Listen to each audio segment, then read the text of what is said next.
అందరికీ నమస్కారం. ఈరోజు నేను రాగి పాత్రలో నీళ్ళు ఏ విధంగా తాగాలో చెప్తాను.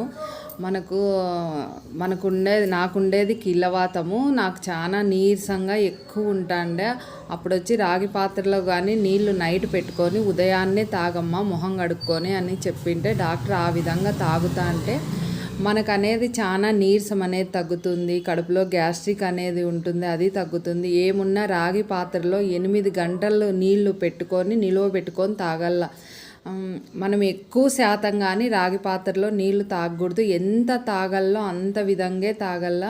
ఎవరు ఆరోగ్యాన్ని బట్టి వాళ్ళు ఏదైనా వాడండి, కానీ అనవసరంగా ఎక్కువ వాడడం వల్ల కానీ మనకు ఎంత ఆరోగ్యపరంగా లాభం ఉందో అంత నష్టం కానీ కలుగుతుంది. నాకైతే చాలా నీరసంగా ఉండే. ఇప్పుడు ఎత్తుతానని చూడు, ఆ జగ్గు ఎత్తలేని పరిస్థితి కానీ ఉండే. ఇప్పుడు ఆ జగ్గు కాదు, ఇంకా పెద్ద బింది